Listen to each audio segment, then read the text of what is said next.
नमस्कार दोस्तों, स्वागत है आप सभी का मेरे यूट्यूब चैनल पे। आज मैं बात करूँगी कि हम कैसे आसानी से बहुत ही बिल्कुल विदाउट स्ट्रेस होकर कैसे स्टेप बाय स्टेप अपनी आने वाले एचपी पटवारी एग्ज़ाम के लिए बिल्कुल फ्री माइंड से तैयारी कर सकते हैं। तो मैंने कुछ एनालिसिस किए जिसके ऊपर ये वीडियो बनाई। तो मेरा जो आज का फर्स्ट टॉपिक है, देखो वीडियोस बनाने को तो मैं टॉपिक बाय टॉपिक मैं हर टॉपिक की वीडियो बना ही सकती हूँ, बट सबसे पहले तो हमें जो एक क्राइटेरिया रहता है उसका पता होना चाहिए।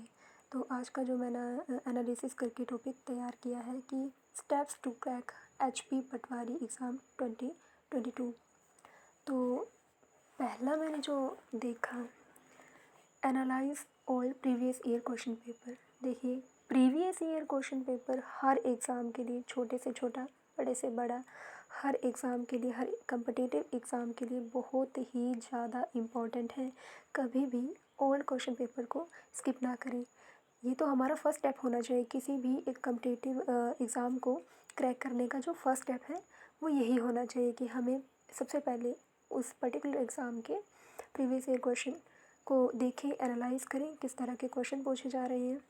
अब सेकंड स्टेप क्या रहेगा, note down the subject wise topic. देखो, अब जैसे कि पटवारी के प्रीवियस क्वेश्चन पेपर ही ले लीजिए, टॉपिक वाइज सब्जेक्ट वाइज आपके टॉपिक दिए होंगे, जैसे कि 25 क्वेश्चन हिंदी ग्रामर के, 25 क्वेश्चन इंग्लिश ग्रामर के, उसके बाद 25 क्वेश्चन मिक्स होंगे, एक तो रीजनिंग के, बाकी मैथ्स के। उसके बाद जीके आ जाएगा, जीके भी मिक्स होगा, थोड़ा इंडिया का, थोड़ा एचपी का, थोड़ा जीएस का, जनरल साइंस का, थोड़ा बहुत एक दो क्वेश्चन आपके करंट अफेयर के।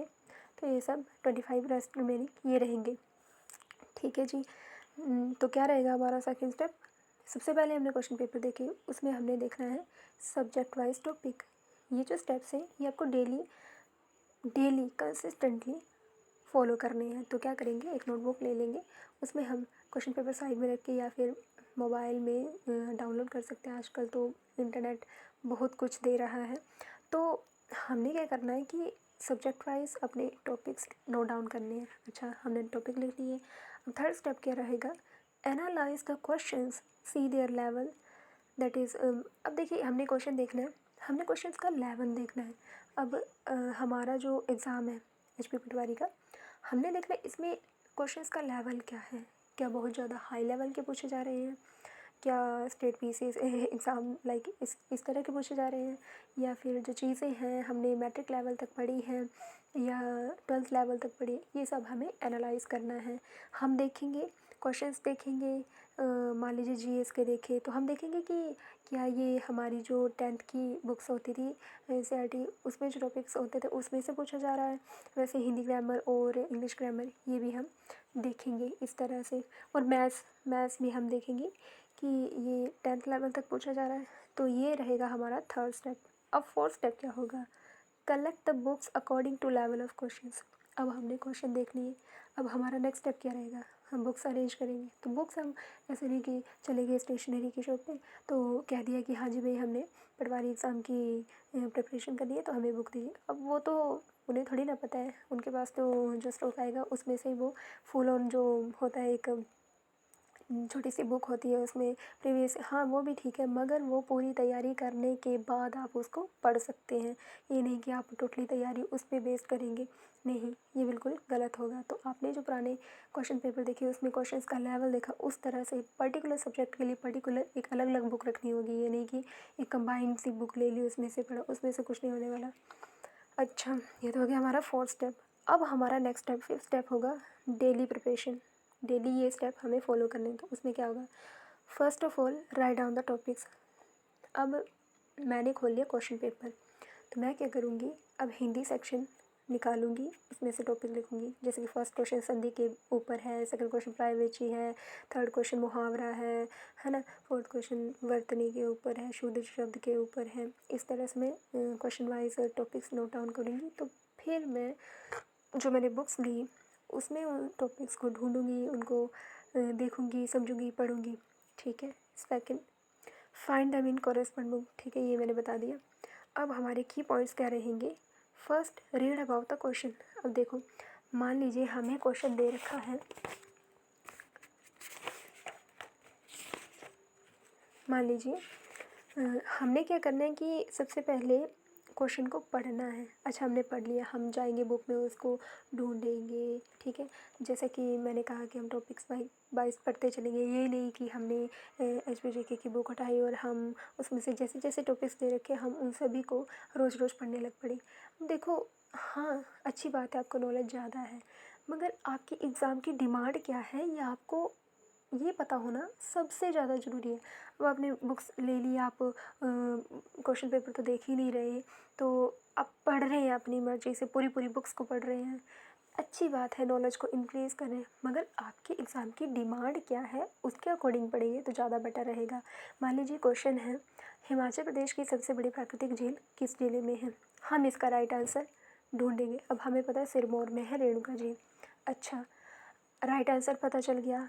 अब इस क्वेश्चन में किसके बारे में, झीलों के बारे में पूछे, हम जाएंगे HPGK की बुक में से या मोबाइल में से, हम हिमाचल प्रदेश की झीलों के बारे में पढ़ेंगे, कौन सी झील किस जिले में है, झील से जुड़े हुए तथ्य उसके बारे में जानेंगे।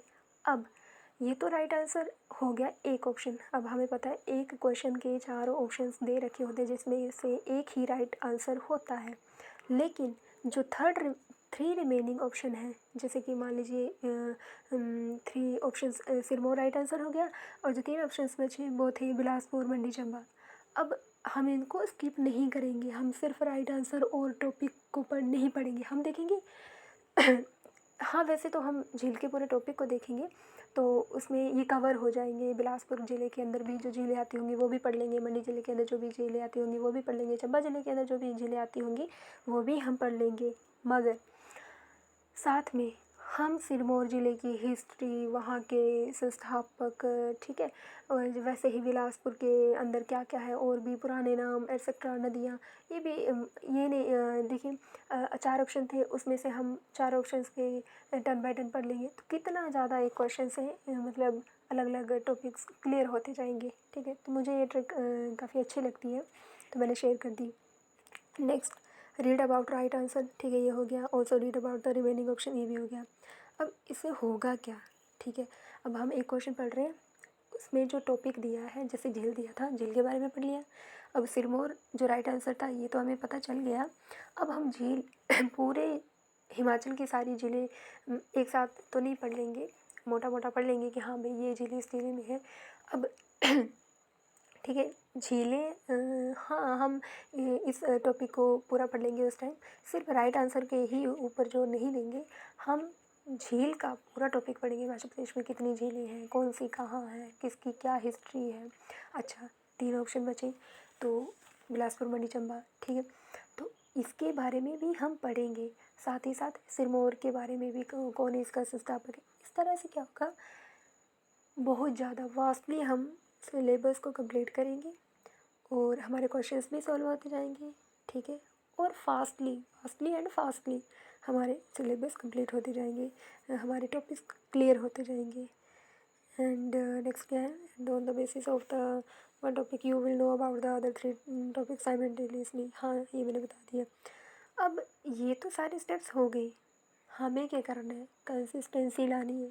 अरे भाई, अपने हाल ही के क्या इतने इतने इंडिया जो हमारे बड़े बड़े एग्ज़ाम हैं IAS, उनके जो टॉपर हैं उनका क्या स्ट्रेटजी रहता है, कंसिस्टेंसी, डेली पढ़ते हैं लोग, तो हमें एक भी दिन स्किप नहीं करना है। थोड़ा पढ़ो, ज़्यादा पढ़ो, मगर डेली पढ़ो। एंड मोस्ट इम्पॉर्टेंट थिंग, जो आपने पिछले कल पढ़ा है वो आपको आज भी रिपीट, आपको आज भी रिवीजन करना है, ठीक है।